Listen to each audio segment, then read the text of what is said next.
Osoo kanarra lubbuuti baase ana osoo hin taane ana osoo hin taane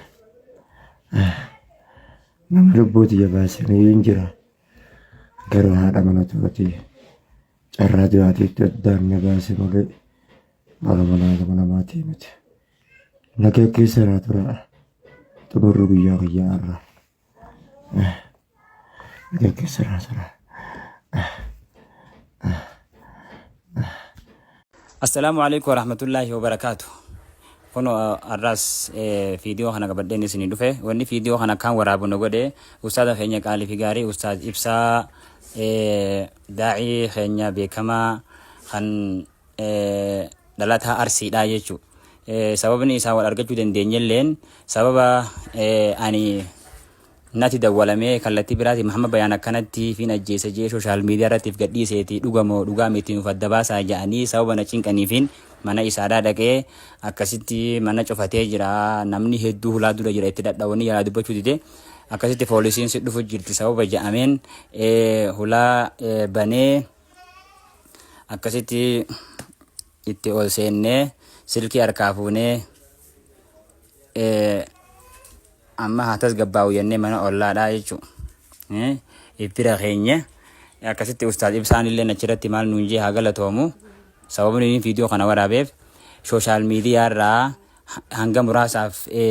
guyyaa wayiitiif haa muramu akka social media online maa kan seenne godhaahi hanga tasgabbaahu hawaasaaf illee viidiyoo waraabaa Muhammad Bayaan nagaya qabaa jaati. Gadhii isaa sababa inni jeetiin namni kun nama qaalii nama nurraas guddaati jechuudhaaf viidiyoo kana isiniif qabadhee isiniif waraabee Muhammad Bayaan nagaya qabaa isin jechuu barbaadeeti. Assalaamu alaikum warahmatullahi wabarakatuh. Assalaamu alaikum warahmatullahi ta'ala wabarakatuh. Ashamaa harkofoon kabajamtoota fi jaalatamtoota hordoftoota mohee arsiituu marti keessanuu anaa jiraatu baganaa jiraattanii isiniin jecha har'an talallee kaatiif viidiyoo bareeda qabadhee isinii dhihaadhee jira jechuun viidiyoon sanillee maalii warri jettaniif viidiyoo akkasuma mootu Ustaaz Muhammad Bayaanii fi akkasuma booniyyeedha suuraa jara lamaanii qabadhee isinii dhufee jira viidiyoo maalii warri jettaniif viidiyoo kaati awwal irratti daawwattanii jirtan jedheeti yaada maali jennaan kalee akkasuma turbii tana walumaa galatti akka nikaaha wal godhatanii hedduu ajandaa bareeda ajandaa guddaa ta'eeti jira jechu warra keessaafuu social media kanarratti hedduu girri uumee jira kun akkamitti shayni akkanatti isa ijaartii ofii faarsa waan jedhurraa kan ka'e namni hedduun kamiira keessa galallee hin dhabamuu jechu way kana bichaadha kaati guyyaa har'a qabatta ofitti godhuudhaan of ajjeesa waan jedhu kaati viidiyoo irratti daawwachaati turtanii jechuudha akkuma isin daawwachiisaa turre maali jennaan ilmi namaa kun yoo jireenya tana ni jibba maali jennaan yoo namni jaalala ofii qabu ani tokko wanni na dhibu jaalala ibsatuun badiidha jaartii karaa halaaliin karaa immootu rabbi jaalatuun erga halaal godhate si jaaladhaa jedhee ol bahee dubbatuun isaa maaf nama guba maaliif nama namarratti duulchisaa kana dhibutu kana yeroo garii maali jennaani jaalalli kun Oromoo keessatti hin beekamu moo si jaaladhaa yaa jaartii tiyya yaa bareedduu tiyya yaa qimamii tiyya yaa fikrii yaa waa hunda koo yoo jedhee maaltu dhufa maaltu bada kana dhibu kana bar ka halaal godhatee akkana faarsu maalif itti ka'anii maalif lolanii moo diqqoo nama beekamtii qabu ustaaza ma ustaazni nama hin jaalatu moo ajaa'ibuma qaban osoo amma qeerroon tokko yookiin qarreen takka ol baate akkas jette waan feete haasofte namni wanta itti ilaalu walaakin diqqoo bakka diin kana kaati diin illeen haguma san namni waan keessa qabattee keessa namaa hin beeytu keessa qabattee namaa laatti waan jedhamu san sababbi isaatiin diin kun gadi bu'aadha moo jaalaluma inni jaartii ofii jaalate tana hinaafammoo naagaluu dide yoo waan immaanu dhugaa dubbachuuf naagaluu dide maali jennaan namni yoo wal jaalate faaruu gixxim ولقوا مال طرف بقى جالته هفودو نجاه والبران أجو نكاه أقول أتجرا وان تاتف قروا موتو إيه سوشيال ميديا كن شرنا مقول أنا ما مراجع قادو بتشوفي والله مالي أنان إيه نمنين أرب سكونين أرب سكومنتي جلت مال ما تو أربان جاي أرومون تو يوم جالا لبرتي كنا نبوكنا بر osoo namni tokko ol ba'ee jaalala ibsate osoo yookiin shamarreen takka ol baatee ni jaaladha jettee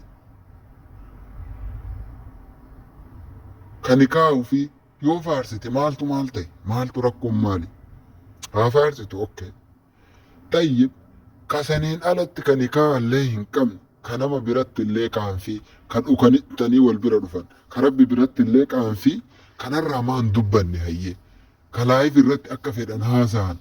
ka wal bira dhufan ijaazaa ni kennin jiru beeki namallee dhukatanii deeman rabbiillee immoo rabbii wayi dhukatanii akka jaraatitti jechu kanaaf yaa obboleewwan kiyya eekaati jaalalli kun mee nutti haa baru haadha manaa ta'e faarsuun haadha manaa ofii faarsuun minim shiggirii yallamii jetti amaar akkasiisa akkasuma kanaaf haadha ofii haadha jaartii ofii akkasuma immoo wal jaalatuun jaalala wanta jechuun faarsuun rakkoo hin qabu walaakin immoo namarra duuluun namarratti bobba'uun yoo ta'e illee gorsa keessan kennuu fi wayya malee akkanatti walirratti bobba'anii wanta jechuun hin barbaachisu ture. Ani garuu akka mataa kiyyaatitti wallaahi hedduu takka maaliif namni ilmi namaa kun yoo sitti haasa'e yoo sitti qaaqee kuunsi arrabsee kuunsi shirsi godha addunyaa tanarra deemsi godha bakka waa hunda dhiisi. Sammuun ilma namaa tun gabaabdu yaa jara kenna. Namarratti walirratti bobba'uun kayrii hin qabu walirratti hin bobba'ina walirratti hin duulina jaalala walii jaarsi jaartii jaalala ibsuun har'aa miti duruu jirtii gurratti isin calawu. Jaartiin jaarsa ofiiti jaalala ibsuun har'aa miti duruu jirtii gurratti isin calawu. Moo har'aa kun teknooloojiin akkasuma immoo miidiyaa irratti ol bahuu kanaan dubbiin bade moo maaliif waan jedhu kaati anaafis gaafiidha. Kanaaf gaafii akka isinitti hin taane akka immootu isinitti himu jirra. Jaalala baradha. Jaalala jechuun jireenya ofii keessatti akkasuma immootu jireenya boru jiraatan keessatti gammachuu akkasuma waan hunda namaa idaate waan taateef kanaaf jaalalaan waliin jiraatu jaartii ofii faarsuun waan akka rakkoo hin qabu akka mataa kiyyaatitti kaatee kanamaa hin beeku kiyyu akka mataa kiyyaatitti jaartii ofii faarsuun waan akka rakkoo hin qabu jaartiin jaarsa ofii jaarsa halaal faarsuun waan akka rakkoo hin qabu kanaafu Ustaaz Muhammad Bayaanirraa gadi bu'aa jechuuf dhufe jechuudha. Warri kaatee sagalee xiyyatana dhageette yoo jiraattan namarraa gadi bu'a. Maali jennaan jaartii ofii faarsuun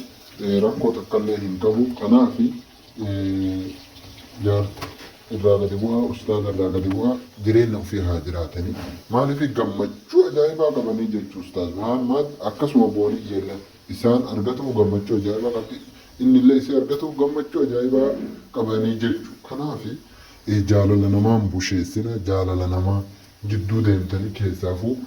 jaarsa fi jaartii jidduu hin seenina yoo dandeettan irraa of dhoorga warri sagalee xiyyatana dhageettanii jechuudha. Kanaaf wal jaalatanii rabbi waliif haa qoodu jedhaa biraa deema bakka shanii achitti waan biroo waa takkallee waan biraa itti hin makinaa. Waa takka wanni isin barbaachisu takkallee nu hin jirtu. Kanaaf horaa bulaa deebanaa isiniin jedha abboon gara kiyyaan rabbi walii haa dhiisu. Jaalallee namni kunillee yoo nama arrabsee kaate ani waan biroo hin jedhu jaalalumarraa kan ka'edha. Kanaaf lubbuun isaanii ol takaatee bakka rabbi lubbuu hambise. Kanaaf yoo namni namatti haasa'ee namatti qaaqee galgala ganama miiseejiin sii barraa hundi yoo kamarrabaa ta'e yookiin koomentiin sii barraa hundi kamarrabaa ta'e dhugumatti nama aarsa dhugumatti addunyaa tanarraa deemi nama godhaa jechuudha. Kanaaf kaatii waan birootii miti kanumatti xiqqoo miira keessa galchuu hin oolu isaanillee walumaa galatti baga haftanii baga hin deeminii isin hin jenna kaatii du'a jechuun ta deemanii deebi'an osoo hin taane ta deemanii achitti hafanii jechuudha. Kanaaf isinillee nama barattoota hedduu kumaatamaan barsiisaa jiru barattoonni keessanillee kana isinirraa hin eeganii isin hin jenna Ustaaz Muhammad Bayaan kanuma isin hin jenna kaan warri sagalee xiyyatana dhageettan laayik sheer koomentii gochuu hin dagatinaa isin hin jedha nagahan naa turaa. Assalaamu alaikum warahmatullaahi wabarakaatuh.